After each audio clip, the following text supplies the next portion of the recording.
Alright, what's going on everyone? It's Picky Choco back again. And bro, this lineup from 6.2 to 6.7 is actually wild. I'm talking new Inazuma and Tall Mail, the long-awaited return of Varka, Nicole stepping in from Alice Shadow, and finally an info about Alice that the community might not take it in a good way. So we've got reruns, new 4 stars, timeline shifts, and I'll explain all of it patch by patch. So yeah, sit tight, drop a like if you enjoy these news breakdowns, and let's get right into it.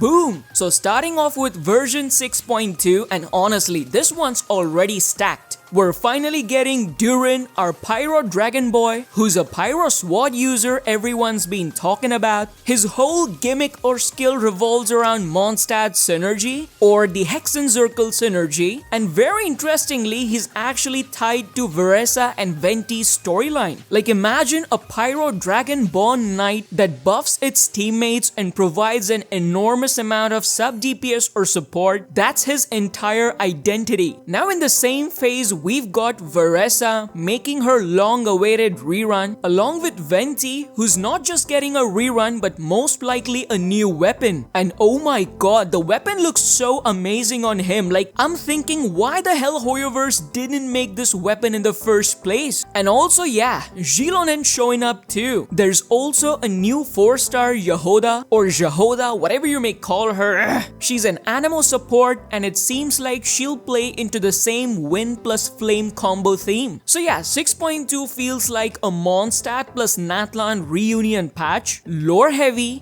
cozy but really powerful banners overall. Now moving on to version 6.3, and bro, this one screams mystery energy because Columbina, easily one of the most anticipated Fatui Harbingers, is finally going to step in, and she's got a possibility to be paired with either Skirk or Mavuika. Yep, I know that combination alone sounds crazy and scary, but it doesn't stop there because 6.3 also brings back Lantern Rite, one of the signature festivals of Hoyoverse, and this time we're expecting Zhao and Nuviet reruns during that event, which means tons of Primo Gems and free 4 stars for players. Oh and yeah, Nuviet's getting a new skin. Now there's also a new Adepti level character from Liwa, most likely a 5-star, and rumor says she's a support who buffs Varka and would be a good teammate for him. So yeah, we'll see. So 6.3 basically feels like elegant chaos, Abyss lore plus leeway events plus Inazuma surprises. Okay, moving on to 6.4, and this one's all about raw power. After literal years of waiting, Varka will finally return. He's confirmed to be an Anemo Claymore DPS and indeed the leading character from Mondstadt's forces. Now, along with him, we might get an Escoffier rerun. I know it sounds weird and I think the same too. I also think we might get to see a Chronicle banner or a Sumeru focused banner during this time. And to top this all off, there's even a new female 5-star that might be added to the standard banner, which honestly is going to cause some serious community drama. This patch also reportedly connects Mondstadt, Liyue, and Sumeru, so without a doubt we'll have new events, new exploration zones. So 6.4 looks like the hero returns type of patch, finally giving players what they needed from a long time. Then comes 6.5, and this patch basically flips everything on its head. Nicole Rain, the character tied to Hexenzirkel Circle, might reportedly step into the spotlight. Now as for her element, speculations are rounding about that she might be a Geo character because the way people describe her kit, she's like a Geo version of Nahida, boosts team reactions and adds elemental synergy across element. Alongside her, we might get Navia, Arlecchino, or Inazuma based reruns, which means this patch might be literally Geo and Pyro domination. Lore wise, Nicole being introduced right before the Snezhnaya arc makes perfect sense, and like all their patches, the 0.5 patch might set the stage for something way bigger in the next region. Definitely one of the smartest patches they've done in a while. Alright, next up is 6.6, and it's honestly creepy in a cool way because Sandrone, the marionette of the Fatui, might finally debut in this patch. She's part human, part machine surrounded by mechanical constructs. Her signature companion is Pulsalina, and leaks say it fights alongside her like Oz or Gooba. No reruns are confirmed here yet, and that might actually be intentional. This patch feels more like a story build-up patch. I think it's the calm before something huge, the kind of version that shifts the entire tone right before a major event patch. And now we reach 6.7, the moment everyone's been waiting for. Will Alice enter the game? Well, here's where the rift is. Half of the community is speculating her to be a pyrocatalyst and basically an OG member who's the reason even Mondstadt functions half the time. And this half thinks that Alice might be playable in 6.7, but when I went to the reputable sources and their forums, none of them have claimed Alice yet to be playable, which is quite a signal. I mean, these are reliable sources that we're talking. So yeah, honestly confused about Alice, but I can say that we might get that tall male Inazuma who's a mature character in this patch. If not 6.7, then well, he might be in 6.4 or 6.5, but he will be a 5-star. So keep that in mind. And yeah, the last and the least possibility is this. Hoyoverse might keep 6.7 as a patch of complete reruns, make it a complete mashup so that players either save or go completely dry with Primogems and get nuked in Snezhnaya's opening patch. Honestly, they have done this in the past, so I do think this as a possibility, but a very least one. So yeah,